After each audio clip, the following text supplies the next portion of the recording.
back with us. Beth Adelman, as many of you recall, is our favorite feline behaviorist and a regular on the Pet Buzz. She's a dream team member. So, hi, Beth. Happy holidays. Happy holidays to you guys. Okay, so Beth, did you hear that the president and first lady got a new dog and the new cat is coming in early 2022? I heard about that. I'm excited. I'm excited for them to have a dog and a cat together. Well, do you think it's going to give cat owners hope there's going to be feline influence near the seat of American power? I think feline influence is important everywhere. Well, then what advice do you have to give them with the new puppy and the new kitty? So I have two pieces of advice for them. The first piece of advice is elevated space is a cat's best friend when there's a puppy marauding around the house, even marauding around the White House. So lots of elevated spaces so the cat can jump up and just get away from the dog anytime they want. That's a great idea. So they could actually have, in the little pathway in the rose garden, right? Because cats are going to want to look outside. They should have like a series of cool cat trees, right? Wouldn't that be cool? And there are cat trees now to fit every decor, including White House decor. It's not all crazy cat lady furniture anymore. You can get really nice things. Mm-hmm. My second piece of advice is to socialize the cat the same way they socialize the dog. Really work on socializing the cat. White House cat's going to be meeting a lot of visitors, traveling a lot. And we tend to think of cats as little snowflake animals that have to stay at home. But the truth is that if you socialize them carefully, considerately, and well, they can be cats about town the same as any other pet. Can you summarize 2021 for pet owners? What do you think? What do you think happened? How do you think we handled 2021? Well, I got to say that my behavior consulting business had a lot of business in 2021. And that's because a lot of people adopted pets during the pandemic. And as they started going back to work, their pets had a hard time adjusting to the fact that they weren't home so often. And we saw a variety of behavior problems as a result of that. So I think 2021 was a year when a lot of people realized that pets don't adjust very easily, the same as we don't adjust very easily to big changes in their lives. And I think that's something we have to be aware of, is that our pets have needs and their needs are as important as our needs. Beth, what would you like to see with cat owners in 2022? I would like to see everyone set aside a little bit of time during the year to learn something new about cats and their behavior and their health, to just learn something new, whatever it is that you feel like you'd like to know. So, and to learn it from a reputable source, not just to ask your friend or to post a question on Facebook and see what everybody says, but to really seek out a reputable source and learn something. The next time your cat does something and you think, what's going on there? Why is my cat doing that? Don't accept the "my cat's crazy" or "all cats are crazy" answer, but just learn something about it. One of the big things that has come up more than ever is there is an abundance of pet insurance companies. I mean, every time you turn around, there's a new pet insurance company.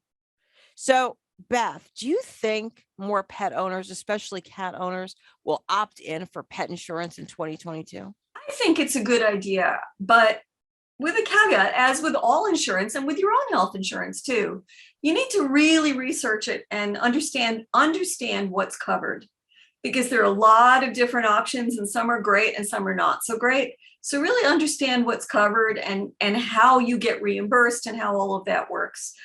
I now have clients who are getting reimbursed for what they pay me for a behavior consult. And I think that's awesome. That is so great that some insurance companies are actually reimbursing for training and behavior work. And, this is such an important part of the way you live with your pet. So I think there's great insurance. It's like everything. There's great insurance and there's just so insurance. There's also sort of catastrophic care insurance. And I think you need to think about what you want, what your pet needs, and just, read the policies very carefully. If you don't understand them, ask the company that's selling them. Make sure you know what you're getting. But I think if you do it with your eyes open and take a little time to learn, I think it can be a good thing. Wonderful advice, especially for cat owners. And it's more and more important every year because of the higher costs of care, especially Sure. healthcare for your pets. Absolutely. I think that's some great advice and something you should look into, as well as, like I said earlier, making sure that you keep your cat exercised and entertained so that he's not going out and not only putting that cat at risk as well as bothering his neighbors. I just wanted to reiterate that. I felt Okay, like I had to so- get that in. I will weigh in on that because I know, Charlotte, you and I have talked about this before. And I think where you live in Florida, the climate's nice. There's nothing wrong with the cat going outside, but the cat has to be outside in an enclosed area. Mm-hmm. So a fenced in catio, a cat fenced yard, a securely fenced area for the safety of your cat and to be a good neighbor. I totally agree. I mean, I love my cats. I don't want anybody else's cats hanging around near my house except my own cats. I don't want other people's cats in my house. And this is really, really important. I think it's important to think about cats in the same way you would think about dogs. You wouldn't just open the front door and let your dog out and say, hey, Sparky, come home when it gets dark. You know that's dangerous and you wouldn't do it. Uh-huh. And the same way you would do with little kids. You wouldn't open the door and let your 3-year-old out and say, bye, Timmy, come home later. And you have your dog in a fenced backyard. You have your kid out where you can see him and supervise him. And it has to be the same with your cats. Just like dogs need to be on a leash or in your control, cats need to be on a leash too. So it's not a good thing to be letting your cat out the front door, wandering around the neighborhood. If it's your cat and you assume the obligation for it or ownership of it, it needs to be on a leash. I agree. And if your cat is hanging out in your neighbor's yard and your neighbor calls animal care and control and they take your cat away, your neighbor was not the one who was at fault here. Any last comments for I do. 2021? I do. So here's the thing about animals. Animals have this amazing gift that nature has given them, which is that they live in the moment. They don't walk around with a lot of baggage from the past and they don't worry about the future.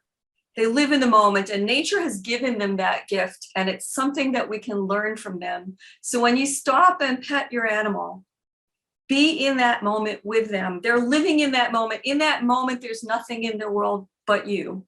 And you can do the same for them. So Beth, thanks for joining us today and sharing your pet wisdom. Thank you so much. Can you share your website with us? Yes. My website is bethadelman.wixsite, WIXSITE.com/cat behavior. And we both wish you health, happiness, and good fortune in 2022. Thank you. I wish everyone a very, very happy holiday season and a great new year. Thanks for viewing our content on Pet Buzz Plus.